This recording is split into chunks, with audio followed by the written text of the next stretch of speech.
Jared has officially been sworn in as the 15th NASA administrator, and he joins us now from the White House. Congratulations, Jared. Oh, thank you so much. What an extraordinary day. First day on the job, and I'm in the Oval Office as the president signs a national space policy. I'm just thrilled for the opportunity. You know, the president has laid out some of his vision for space superiority, return to the moon by 2028, a permanent lunar outpost by 2030. I would love to hear from you what your vision, what is the checklist of accomplishments you would like to see for NASA? Well, I am completely aligned with President Trump's vision. This national space policy he signed today, and I can say this, a lifelong space enthusiast and astronaut, is probably the most significant national space policy since the Kennedy era.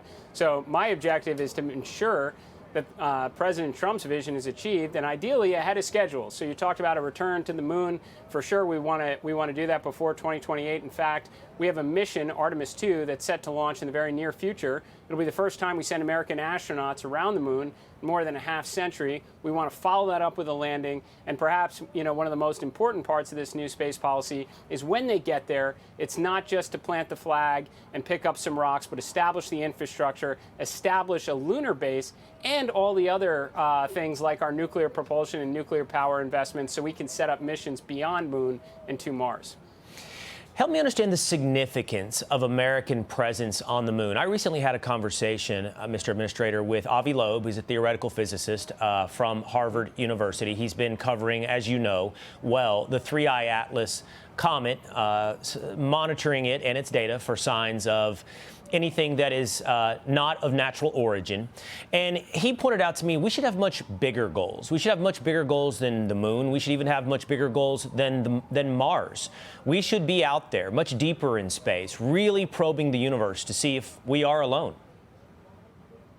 Well, I couldn't agree with you more. That is fundamentally NASA's mission, is to go out and unlock the secrets of the universe. Now,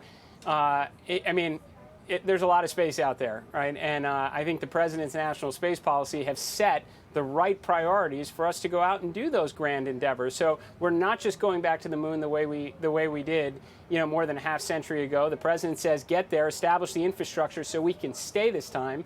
He said, make investments in nuclear power, nuclear propulsion, so we can launch missions, not just to enable commercial industry and American astronauts to go to Mars, which is part of the president's vision, but go beyond it.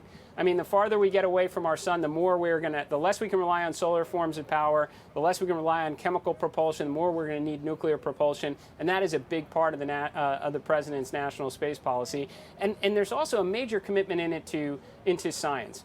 Right, everybody loves the Hubble Space Telescope and James Webb and more rovers, you know, on Mars, where we could be at some point in the future, arrive at the most consequential discovery in human history. So the president has put a ton of resources behind that. Our job at NASA is to work with the best and brightest across the nation to see it through.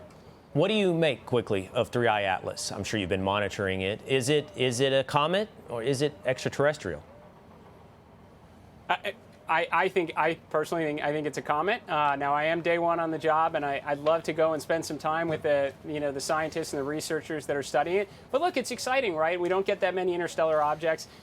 This is what we do at NASA. We look up at the sky and imagine the possibilities, and we put the brightest minds to figure out what it all means. And I'm curious. I'd love to learn more about it, as I do every time I look up at the stars. Well, I hope you'll come back and tell us once you find out. I think we're all very curious. We'd like to know as well. And we wish you the best of luck in this job. Thank you so much, and congratulations. Oh, thank you so much for your time.